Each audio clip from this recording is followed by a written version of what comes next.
வெளிப்படுத்தின விசேஷம் 4ஆம் அதிகாரம். இவைகளுக்கு பின்பு இதோ பரலோகத்தில் திறக்கப்பட்டிருந்த ஒரு வாசலை கண்டேன்.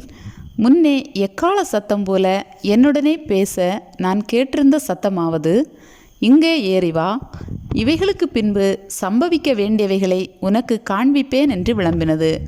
உடனே ஆவிக்குள்ளானேன். அப்பொழுது இதோ வானத்தில் ஒரு சிங்காசனம் வைக்கப்பட்டிருந்தது. அந்த சிங்காசனத்தின் மேல் ஒருவர் வீற்றிருந்தார். வீற்றிருந்தவர் பார்வைக்கு வச்சிரக்கல்லுக்கும் பதுமராகத்துக்கும் ஒப்பாயிருந்தார். அந்த சிங்காசனத்தை சுற்றி ஒரு வானவில் இருந்தது. அது பார்வைக்கு மரகதம் போல் தோன்றிற்று. அந்த சிங்காசனத்தை சூழ 24 சிங்காசனங்கள் இருந்தன.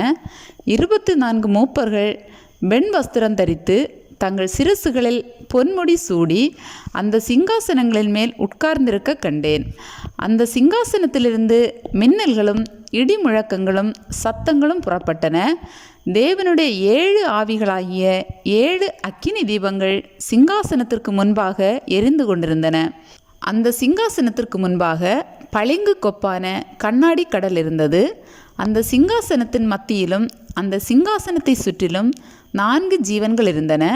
அவைகள் முன்புறத்திலும் பின்புறத்திலும் கண்களால் நிறைந்திருந்தன.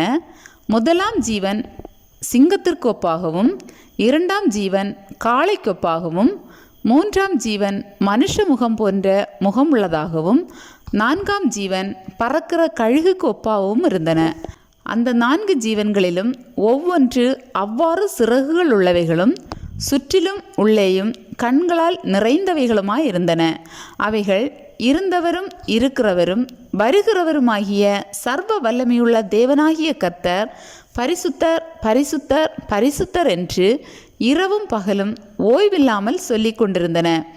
மேலும் சிங்காசனத்தில் மேல் வீற்றிருந்து சதா காலங்களிலும் உயிரோடு இருக்கிறவருக்கு அந்த ஜீவன்கள் மகிமையையும் கனத்தையும் ஸ்தோத்திரத்தையும் செலுத்தும்போது 24 மூப்பர்களும் சிங்காசனத்தின் மேல் வீற்றிருக்கிறவருக்கு முன்பாக வணக்கமாய் விழுந்து சதா காலங்களிலும் உயிரோடு இருக்கிறவரை தொழுது கொண்டு தங்கள் கிரீடங்களை சிங்காசனத்திற்கு முன்பாக வைத்து, கர்த்தாவே, தேவரீர் மகிமையையும் கனத்தையும் வல்லமையையும் பெற்றுக்கொள்கிறதற்கு பாத்திரராய் இருக்கிறீர். நீரே சகலத்தையும் சிருஷ்டித்தீர். உம்முடைய சித்தத்தினாலே அவைகள் உண்டாயிருக்கிறவைகளும் சிருஷ்டிக்கப்பட்டவைகளுமாயிருக்கிறது என்றார்கள்.